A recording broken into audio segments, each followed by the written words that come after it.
અને જ્યારે નાશવંત વસ્તુને સુખનું કારણ બનાવો છો તો કાયમનું સુખ રહેતું નથી. તો આતિ ही सुख करन दुख सबन के हरन सब बात इनके हाथ नाम लेत ही कृपा करी तोले दरस कर परस कर ध्यान ही में धरे. દરસ કર, પરસ કર, ધ્યાન યમે ધરે. જો યમુનાજીના આ 3 પ્રકારનું આરાધન બતાવ્યું. દરસ કર, યમુનાજીના દર્શન કરવાના. દર્શન કઈ રીતે કરજો? આગળના પદોમાં આવશે, નયન ભર દેખ અબ ભાનુ તનયા. આ આંખો ભરીને જુઓ, દર્શન કરવાનો એક વિવેક આપણે ત્યાં છે. 3 વસ્તુ છે: ભગવાનને જોવા, ભગવાનને મળવું અને ભગવાનને મેળવવું. આ 3 જુદી વસ્તુ, 3 અવસ્થાઓ છે. જોવા તો ઘણા જાય છે, ઘણા મળીને આવી જાય છે, પણ રાસમાં ગોપીઓએ મેળવ્યા છે. તો આપણે તો મેળવવા જઈએ છીએ. તો દરસ કર, યમુનાજીના દર્શન કરવા માત્રથી જીવનું કલ્યાણ છે. કઈ રીતે? તમે જેમ જ્યારે દર્શન કરવા જાઓ, યમુનાજીના તટ પર જાઓ, મથુરા વિશ્રામ ઘાટે ઉભા હો, ત્યારે યમુનાજીના દર્શન કઈ રીતે કરાય? જો ગુરુ કૃપા કોની કહેવાય? ગુરુને યાદ કેમ કરીએ છીએ? મહાપ્રભુજીને કેમ યાદ કરીએ છીએ? સેવા કરતા પહેલા જય જય શ્રી વલ્લભ પ્રભુ વિઠ્ઠલેશ સાથે યાદ કરવાનું કારણ એ છે કે હવે મારી આંખો બંધ કરું છું, હવે આપની આંખે મારે ઠાકોરજીને જોવા છે. આપણે જેમ લાલન આગળ બેઠા હોઈએ ને ત્યારે વિચાર કરવાનો કે આ હું હમણાં લાલનને જોઉં છું, અત્યારે મહાપ્રભુજી અહીંયા બિરાજ્યા હોય તો એમને મારા લાલન કેવા દેખાય, એમને મારા શ્રીનાથજી બાબા કેવા દેખાય? તો શ્રી ગુરુદેવને યાદ કરવાનો અર્થ છે એમની આંખે પ્રભુને જોવા. સેવામાં જઈએ ત્યારે મહાપ્રભુજી ગુસાઈજીને યાદ કરવા એટલે કેવલ એમનો ચહેરો યાદ નહીં કરવાનો, એમના ભાવને હૃદયમાં ધારણ કરવાનો અને હવે લાલન પાસે જઈને બેસવાનું. ત્યારે લાલન અને સેવાનું સુખ કઈ જુદું જ લાગશે.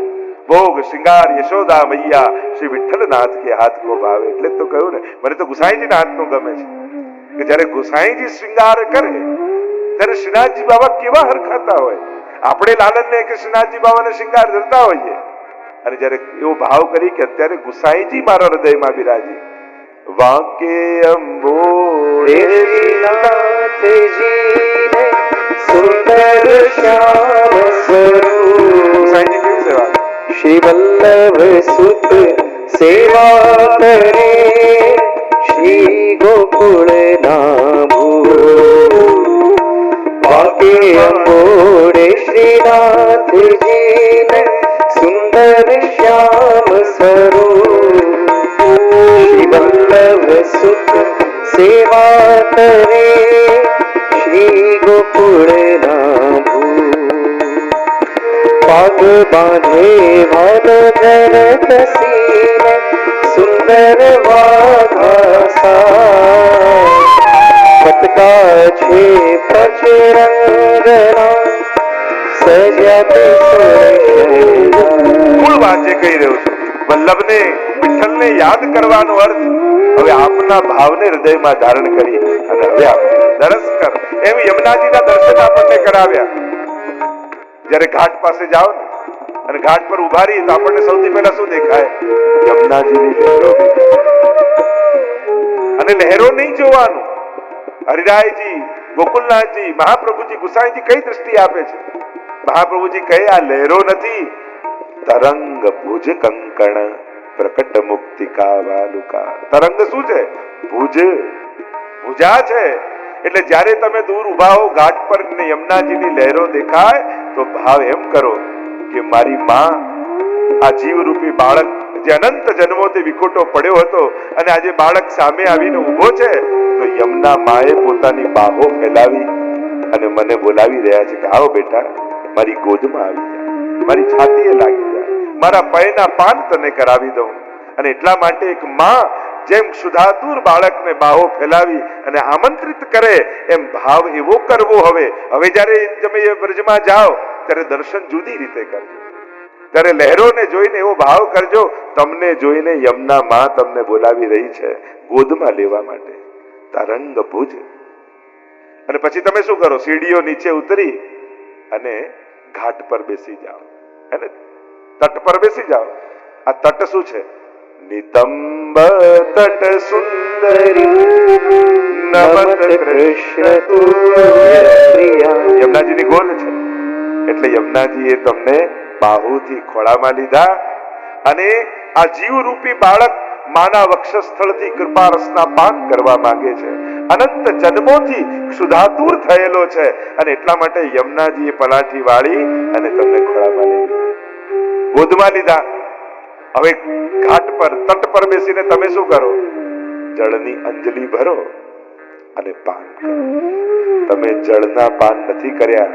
તમે ભલે જળ જોતા હો પણ યમુનાજી તમને જળ નથી પીવડાવતા. એ તો ન જાતુ યમયાતના ભવતિ તે પય પાન. પય એટલે દૂધ. યમુનાજીએ તમને જળ નથી પીવડાવ્યું, પોતાના વક્ષર સ્થળથી પોતાની કૃપારસ અમૃત રૂપ દુગ્ધનું પાન કરાવ્યું છે. આવો ભાવ જ્યારે યમુનાજીના પાન કરતા હોય ત્યારે ભાવ એ કરો કે યમુના માં પોતાનું પૈનું મને પાન કરાવે છે. કારણ કે જ્યારે તમે યમુના જળના પાન કરો, દરસ કર પરસ કર, જ્યારે સ્પર્શ કરો, પહેલા તો દર્શન કર્યા, યમુનાજીનો એ ભાવ કર્યો, પછી હાથમાં જળ જ્યારે લીધું અને જ્યારે તમે યમુના પાન પરસ કરો છો ત્યારે તમને જળ દેખાય છે, પણ યમુના જલમાં 3 વસ્તુ યમુનાજી તમને દાન કરે છે. 3 અલૌકિક તત્વનું દાન એક યમુના પાનથી, કાલે યમુના પાન કર્યા, એ 3 વસ્તુનું દાન, દિવ્ય અને અલૌકિક તત્વનું દાન કર્યું. જ્યારે તમે યમુના પાન કરો ત્યારે સૌથી પહેલું તત્વ યમુનાજી તમને આપે,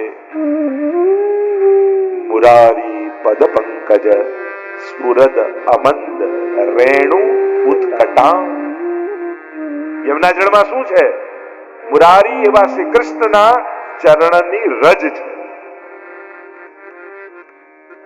જો બીજે જળમાં રજ હોય તે દૂષણ કહેવાય, યમુનાજીમાં તો આભૂષણ છે. તરંગ ભુજ કંકણ પ્રકટ મુક્તિકા વાલુકા.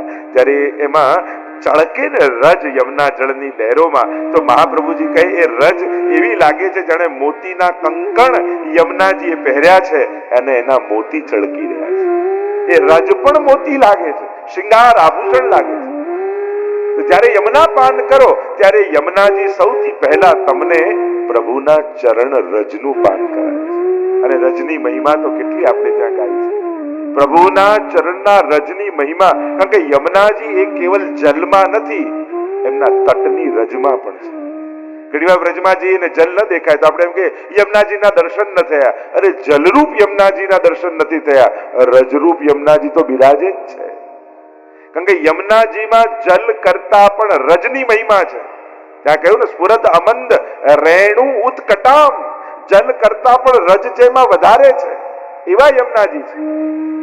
હવે એ જ યમુનાજી હોય, એ યમનોત્રીમાં હોય, એ જ યમુનાજી દિલ્હીમાં હોય, એ જ યમુનાજી ગોકુળમાં હોય. તમે 3 જગ્યાએ પાન કરો તો ફળમાં ફરક પડે કે નહીં? જો જળની જ મહિમા કેવલ હોય, કોઈ એમ કે હું યમુના પાન કરવા જાઉં છું, તો કોઈ એમ કે અચ્છા દિલ્હી જાઓ છો,